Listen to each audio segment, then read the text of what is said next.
백신이 짐승의 표라고 주장하는 사람들이 적지 않습니다. 그런데 결론부터 말하자면 그런 주장은 성경적으로 틀린 주장입니다. 짐승의 표가 나오는 시기와 짐승의 표가 의미하는 것이 무엇인지에 대해서 간단하게 살펴보겠습니다. 짐승의 표가 나와 있는 요한계시록 13장의 예언들은 예수님께서 재림하신 이후에 이루어질 일들입니다. 사도행전 1장에 말씀한 것처럼 예수님께서는 올리워 가신 그대로 다시 오실 것입니다. 2000년 전 예수님께서 승천하실 때는 부활하신 몸을 입고 승천하셨고 사람의 눈으로 볼 수 있게 승천하셨고 구름에 가리워 승천하셨습니다. 예수님께서는 재림하실 때도 동일하게 그 몸을 그대로 입고 오실 것입니다. 이것을 부인하는 자는 이단이라고 요한 2서 7절에 말씀을 했죠. 예수님께서는 또 재림하실 때 모든 사람이 육안으로 볼 수 있게 오실 것이며 구름을 타고 오실 것입니다. 마태복음 24장 27절이나 요한계시록 1장 7절에 말씀했습니다. 요한계시록 11장을 보면 두 증인이 등장하고 이들이 1260일을 예언하고 예언을 마친 후에 3일 반 쓰러졌다가 하늘로부터 큰 음성이 있어 이리로 올라오라 함을 저희가 듣고 구름을 타고 하늘로 올라가니 저희 원수들도 구경하더라 라고 했습니다. 두 증인 1260일 예언 등에 대해서 알지 못해도 하늘로부터 큰 음성이 있어서 이리로 올라오라고 하시는 것은 분명히 예수님 재림에 대한 말씀입니다. 두 증인이 그 음성을 듣고 하늘로 올라간다는 말씀은 데살로니가전서 4장 16절 이하의 말씀과 동일합니다. 주께서 호령과 천사장의 소리와 하나님의 나팔로 친히 하늘로 쫓아 강림하시리니 그리스도 안에서 죽은 자들이 먼저 일어나고 그 후에 우리 살아남은 자도 저희와 함께 구름 속으로 끌어올려 공중에서 주를 영접하게 하시리니 그리하여 우리가 항상 주와 함께 있으리라고 말씀했습니다. 종합하면 예수님께서는 구름을 타고 모든 사람들이 볼 수 있게 재림하시고 그때 순교자들과 두 증인이 들림받는다는 것입니다. 이 장면은 요한계시록 12장 5절에도 기록되어 있습니다.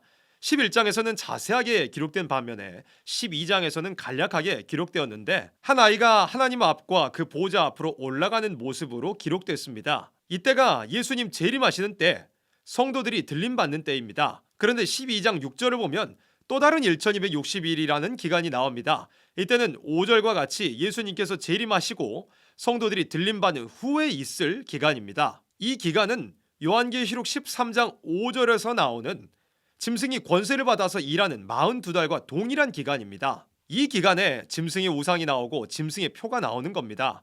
성경의 내용대로만 연결하여 보니까 예수님께서 재림하신 이후에 있을 짐승이 세상을 다스리는 기간에 짐승의 표가 나오게 된다는 결론이 나옵니다.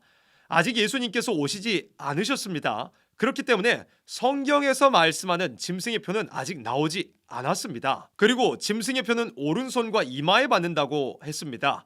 신명기 6장 6절로 9절 말씀을 보면 하나님의 명령을 마음에 새기라고 하셨고 또 손목에 메고 미간에 붙이라고 하셨습니다. 여기서 하나님께서 말씀하시는 본질은 하나님의 말씀을 마음에 새기라는 것이고 그리고 손목에 메고 미간에 붙이라는 것은 본질을 따르는 부수적인 것들입니다. 마찬가지로 짐승의 표를 오른손과 이마에 받는다는 것은 본질적으로는 붉은 짐승의 사상, 하나님이 없다고 하는 공산주의 사상을 마음에 받아들인다는 것이고 그대로 행동한다는 것을 의미합니다. 본질을 따르는 부수적인 것들은 여러 가지가 있을 수도 있습니다. 그런데 백신이 짐승의 표라고 주장하는 것은 짐승의 표의 본질적 의미에 대해서 무지하기 때문에 나타나는 것이고 본질과 그 본질을 따르는 부수적인 것이 혼선되어 있는 것입니다. 또한 예수님을 영접한 사람은 짐승에게 경배하거나 짐승의 표를 받지 않습니다. 요한계시록 13장 8절에 말씀한 것처럼 짐승에게 경배하는 자들은 생명책에 기록되지 않은 사람들입니다. 이들은 짐승에게 경배하고 표를 받고 14장 9절로 11절 말씀과 같이 영원한 불의 형벌을 받게 됩니다. 예수님을 영접하고 예수님의 공로를 힘입어서 그 이름이 생명책에 기록된 사람은 영원한 불의 형벌을 결코 받지 않습니다. 받을 수 없습니다.